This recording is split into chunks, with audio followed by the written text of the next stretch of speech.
Hello. आज हम discuss करेंगे द प्रिल्यूड, जो कि सेमी ऑटोबायोग्राफी है विलियम वर्ड्सवर्थ की। विलियम वर्ड्सवर्थ का बर्थ हुआ था 1717 में और 1815 में इनकी डेथ हो गई थी। तो 35 इयर्स का जो भी इनका ड्राइवन था लाइफ का, उसका इनमें इन्होंने मेंशन कर रखा है। द प्रिल्यूड इनकी सेमी ऑटोबायोग्राफी है। इसको इन्होंने इसलिए लिखा था ताकि जो जॉन मिल्टन थे, उन्होंने एक बहुत ही एपिक और शानदार पोयम लिखी थी जिसका नाम था पैराडाइज लॉस्ट। ये उसके कंपैरिजन में एक वर्क लिखना चाहते थे, तो उसी पर इन्होंने लिखा था the prelude. The growth of poets mind इसका सेकेंड नेम है। द प्रिल्यूड का सेकेंड नेम है the growth of poets mind. और इसमें सारे ही बायोग्राफिकल इवेंट्स हैं इसमें। विलियम वर्ड्सवर्थ के कैसे वो कॉलेज से मिले थे 1795 में कैसे मिले, और कैसे उन्होंने प्रिल्यूड लिखना शुरू किया, सारी बातें इसमें हैं।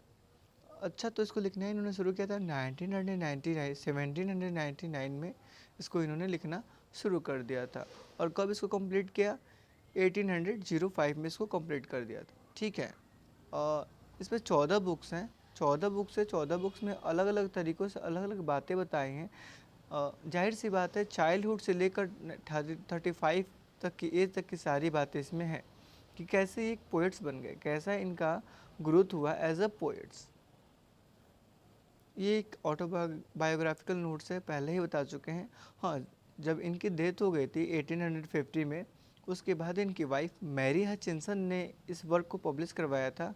और ख़ास बात एक और है कि द प्रिल्यूड जो नाम है इसका, वो भी किसने दिया है? मैरी हचिंसन ने दिया था।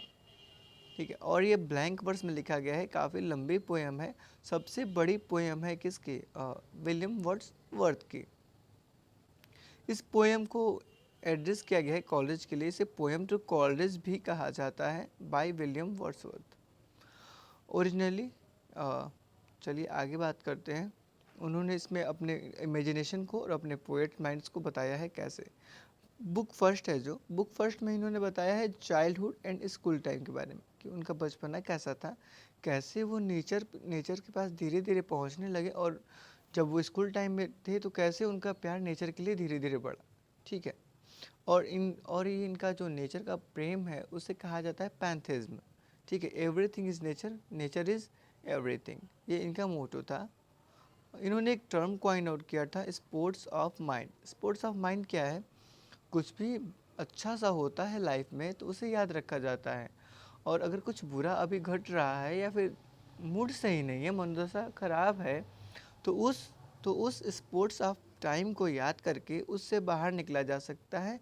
इस टर्म को कॉइन आउट किया था किसने? विलियम वर्ड्सवर्थ ने। अच्छा, तो इनकी जो 12वीं बुक थी उसमें इन्होंने इस टर्म को कॉइन आउट किया, स्पोर्ट्स ऑफ टाइम। ठीक है।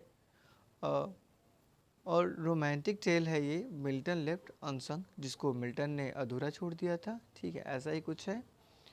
और ये क्वेश्चन आता है ना कि अच्छा बताओ कितनी बार और किस पोएट के बारे में बात की गई है इसमें? तो इसमें 4 बार मिल्टन और 3 बार स्पेंसर और 1 बार शेक्सपियर का नाम लिया गया है।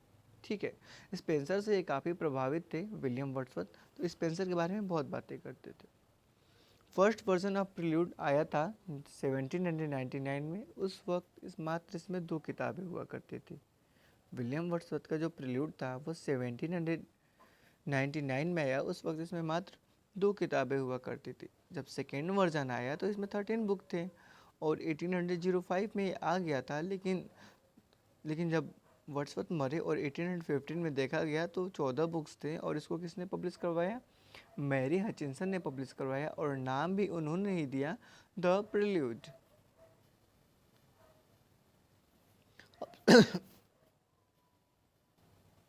अब शॉर्ट में डिस्कस कर लेते हैं कि जो 14 बुक हैं उसमें क्या है। नॉर्मल सी बात है। चलिए, बुक फर्स्ट में अपने चाइल्डहुड और स्कूल टाइम के बारे में बताया है, इंट्रोडक्शन दिया है, जाहिर सी बात है।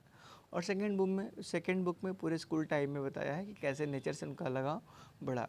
थर्ड बुक में मेंशन किया है इन्होंने अपने कैम्ब्रिज यूनिवर्सिटी को, कि वहाँ की पढ़ाई कैसी थी।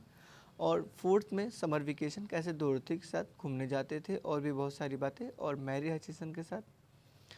फिफ्थ बुक में बताया कि कैसे ये बुक्स पढ़ने लगे, कैसे बुक्स पढ़ने लगे, इन्हें बड़े बड़े ऑथर, अच्छे अच्छे ऑथर पसंद आने लगे, जैसे स्पेंसर हो गए, शेक्सपियर हो गए, जॉन मिल्टन हो गए और भी बहुत सारे। और 6 में इन्होंने बताया है कैम्ब्रिज यूनिवर्सिटी के बारे में, फिर से वही डल बोरिंग लाइफ कैसे होती थी कॉलेज की, और फिर एल्प्स माउंटेन्स रेंज है ना उसके बारे में बात की है।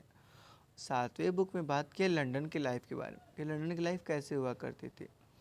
8वें बुक के बारे में बताया है कि इनका लव ऑफ नेचर कैसे लीड कर गया, कैसे बढ़ता गया और ये मानवता में कैसे बदल गया।